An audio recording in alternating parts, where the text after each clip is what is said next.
So welcome. Today's talk is about how to go from lack to your divine greatness.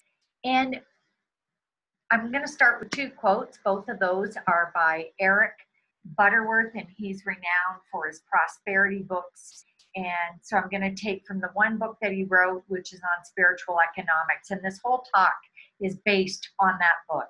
And he says that faith is really your consent to let your uniqueness unfold. And then he goes on to say it's a matter of synchronizing your mind and yourself with the flow of the infinite. So synchronizing your mind with the flow of the infinite, going from lack to more than enough by accessing your divine greatness. So I do recommend this book. It's exceptional. And what it did for me is it brought up where I had myths. I had this limiting belief, and I expanded that as a result. And that's what I'm going to share for you, is what I was able to break down some of the old fragments, old beliefs. And the first one was around the story of Jesus that fed 5,000 people with 2 fish and 6 loaves from the boys' lunch. And in that story, it's that whole idea of moving from lack to moving into more than enough, because it says that there were 12 baskets left over. Well, in that story, Eric goes on to say that there's this biblical scholar, and his name is Dr. George Lamsa, and he says in the story that there were 12 baskets left over. And Dr. George goes, well, where did the 12 baskets come from? And he offers the idea that possibly the neighboring merchants couldn't make this big event that Jesus was doing, speaking to 5,000 people, obviously a very big event, the word would have gotten out. And so they went ahead and they sent their camels to go ahead with provisions, with food for the event, saying, yes, we honor your teachings, Jesus. And when Jesus closed his eyes, did a prayer, looked into his divine greatness, that when he opened his eyes, fully expecting he was going to feed these 5,000 people, that the provision showed up. This is a possibility. Dr. George could absolutely be right that that's when the food arrived. The key that I gathered from this was that Jesus expected through his faith that he was going to be able to feed these 5,000 people. He's looking at 6 loaves of bread and 2 fish saying, yeah, I can do this. He prays, he checks inside, and he calls on that divine greatness within him. And lo and behold, opens his eyes and has these provisions to feed, and enough that there was overflowing 12 baskets. So accessing this overflowing of money, whether it's great health, well-being, we have to tune into that divine greatness in us in prayer. And then in that faith, there is an expectancy. And this is what I believe in the quote, it is a matter of synchronizing your mind with the flow of the infinite. This is exactly what Jesus did. And so through faith, he had this expectancy. So another limiting belief I had was when I'm in a life-threatening situation, what is the best go-to? And there's a book called Wind, Sand, and Stars. And St. Exupery talks about this pilot was downed in the Andes. And here he is, he's it's snow everywhere. He's travels, and it talks about for 3 days, he's traveling around in the snow. It's deep, he's getting tired, only to come across this massive crevasse where it's life-threatening, and it's ice. And there's this gap. And he realizes right there, he looks and says, all right, I've got 3 choices. The first choice, I'm going to die of exposure. That's it. I'm going to die of exposure out here in this cold. The second one is, I'm just going to give up because there's no possible way that I'm going to make it over that if I jump. And the third one is that inside he could convince himself that he could turn within, call on this power of greatness and convince himself, guess what? I can do this. I can jump to safety on the other side. So in that moment, he closes his eyes. He winds himself up into convincing himself. and he backs up several yards and he makes a run at it and he jumps and he makes it. Barely makes it, but he makes it.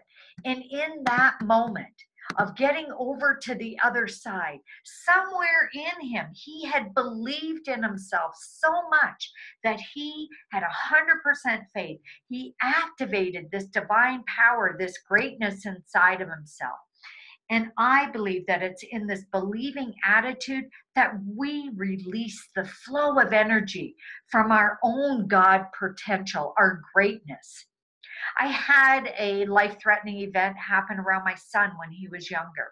And there was this table that was 4 foot by 8 foot long. It was a big dining room table, and I had it apart, and the top of it was leaning up against a wall. It was several hundred pounds, probably 400 or 500.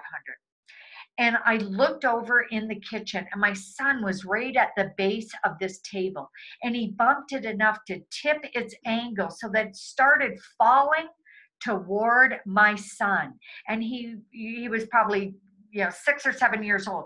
I remember something in me, just that moment of, oh my gosh, I can do this. And I had the faith that I was going to lift this 400 or 500 pound piece of wood to save my son. And guess what? I did lift it back up, and I did push my son out of the way to safety. And just like this person who jumped, this person who had been down, the pilot, he did climb down once he jumped down the mountain and was taken to safety, and he was rescued and somebody found him. My son was rescued and found. But in that split second, whether this might be something in your life where you really got to turn up the volume and have this pull on this faith from within inside of yourself to release this power, this energy. Lift yourself up, turning up the volume of your divine greatness, because its faith is really your consent and allowing your own uniqueness to unfold. But you have to call on it and believe in yourself. It's about pulling that part of yourself and activating it from within, just like I did for my son's safety, just like this same person, this pilot, did to save himself. So that was a belief that I realized that in a life-threatening situation or a very overwhelming situation, we have this power. We have access to it. Another false belief was that I believe that just visualizing, it's something I've worked with for years, that just visualizing creates overflowing abundance. And as a result of reading this book from Eric Butterworth on the spiritual economics, I was reminded of, I was just 2 weeks ago in Canada, and I was underneath this 350-ton house. Yeah, 350 tons. A stone house that my dad, all his workers had jacked up, and we're underneath the house. And I'm talking away to my dad, and he's showing me about all these JJ jacks and how you pump it up and how the cribbing works. And there was something in me that stopped and went, wait a minute. I realized that my dad imagineered. So what does that mean? Imagineer versus visualizing. Imagineer means that he had to engineer and imagine, the two combined, how he was going to get this house up. And obviously that he had the faith that it was possible to lift a 350-ton house, because I know he's lifted a 950-ton house. So somewhere in him, he had to tap into this higher power in him to bring forth a solution that would say, okay, so we're going to use these jacks, we're going to do this, we're going to need the team to do this. He imagineered using this creative mind that's already inside of him. Mary Morrissey, she refers to it as the land of solutions. We have this ability to imagineer, combining engineering and combining our imagination to listen for a solution. We have access to that divine greatness. So for me, this brought me to the quote of Ernest Holmes, the founder of our teachings of Science of Mind, that true imagination, it's not fanciful daydreaming.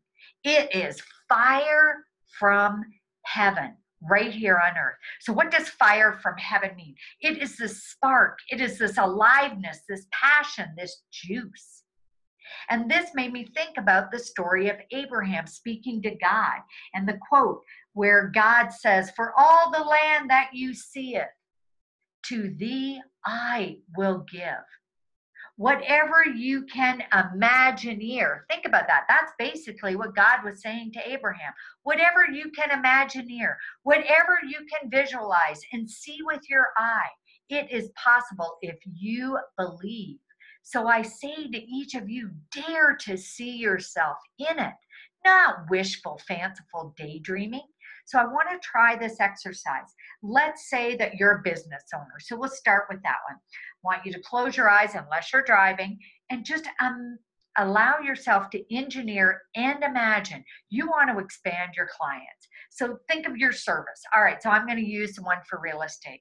I can engineer the idea that here is a buyer who by them doing a win-win transaction, purchasing a property, that it has value, which means that financially the whole family benefits. There's going to be a feeling for the children of security, of safety, of nurturing in the home.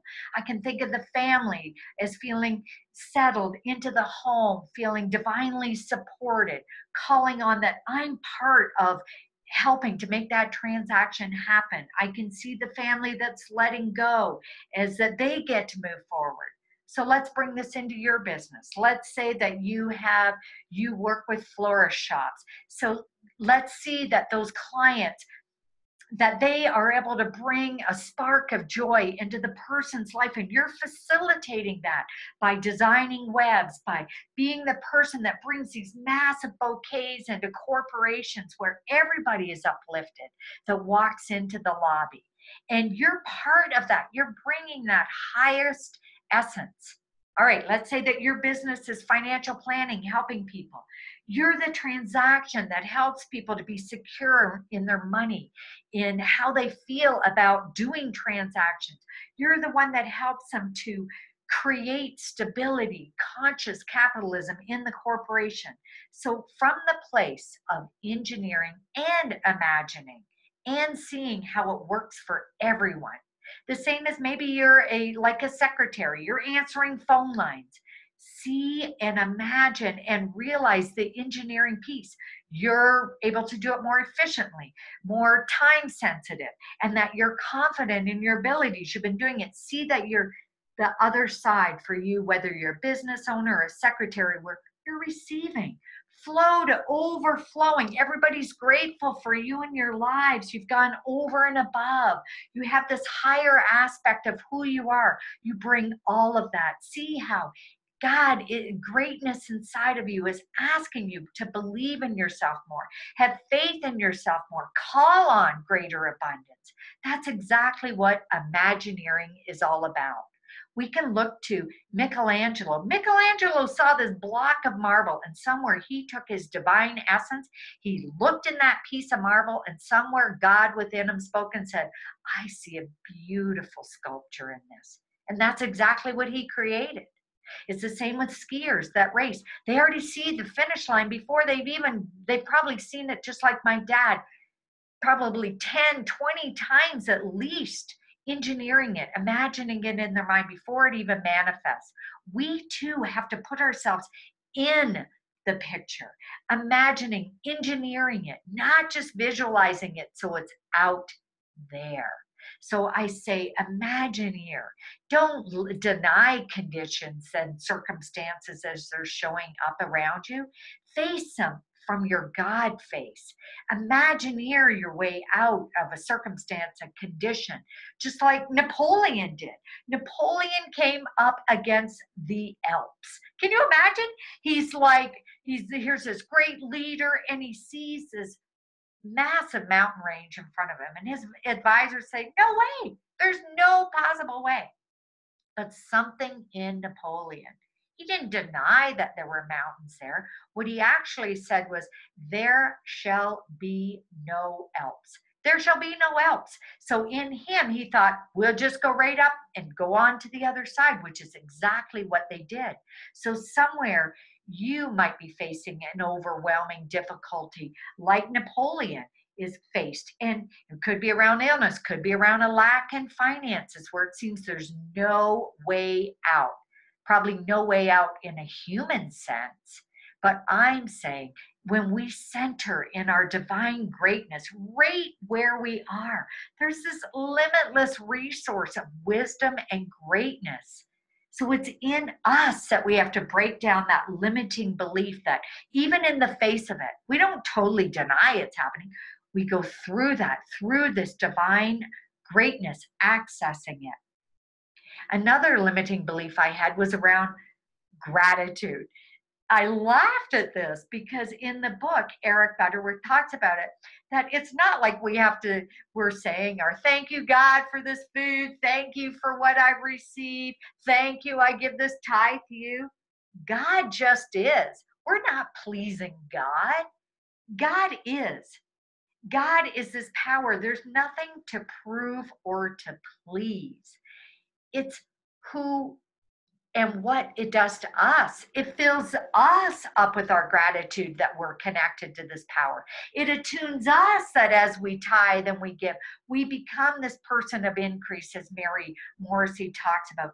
We stir up the gift of gratitude. It's inside of us. It creates this lightness. We're like, yes, we have all this support. And we call on it because when we become grateful, we become great people. Plato's law says when we feel grateful, we become great, and eventually we attract great things. So flip on the light switch, turn up your faith, expect a result, center in your God greatness, access that divine power because you can have all you can expect and accept. So dare to, within yourself, get calm, feel that confidence, become capable, rich, successful in who you are right now because God's asking that of you to expand or it wouldn't be knocking in your mind. So attune to that creative mind. Another false belief I had was what faith is not. Faith is not what makes God work for us. Oh, we have faith in God, so God's going to go to work for us. No, we already are that power. When we look within, this God greatness, it's ever present. It's a creative law. It's always working. Faith is not about, and this is something I used to do, stating positive statements. I am prosperous, hoping and wishing for a new result.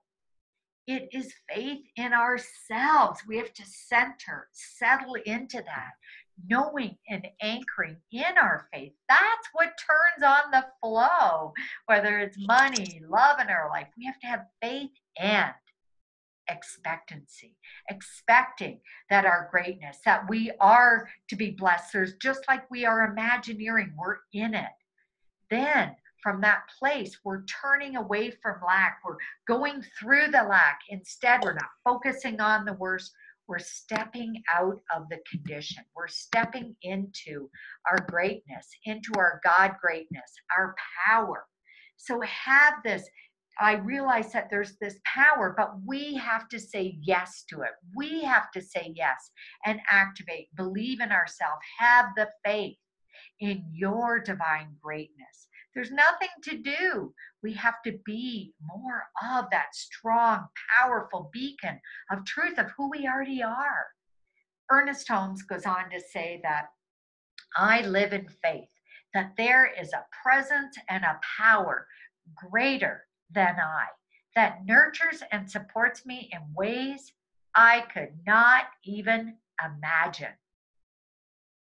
So I want to close with 4 to-go statements. And the first one is, imagineer your fortune, beginning with you and how you see yourself. And the second one is, faith is really your consent, saying yes to your uniqueness and letting that expression unfold, owning it, be it. And number 3 is seek ye first the divine greatness within you. Center in that greatness. And number 4, back to the quote. It is a matter of synchronizing yourself in your mind with the flow of the infinite. Synchronizing yourself in mind with the flow of the infinite. Thank you. That's my talk for today, and have a blessed day.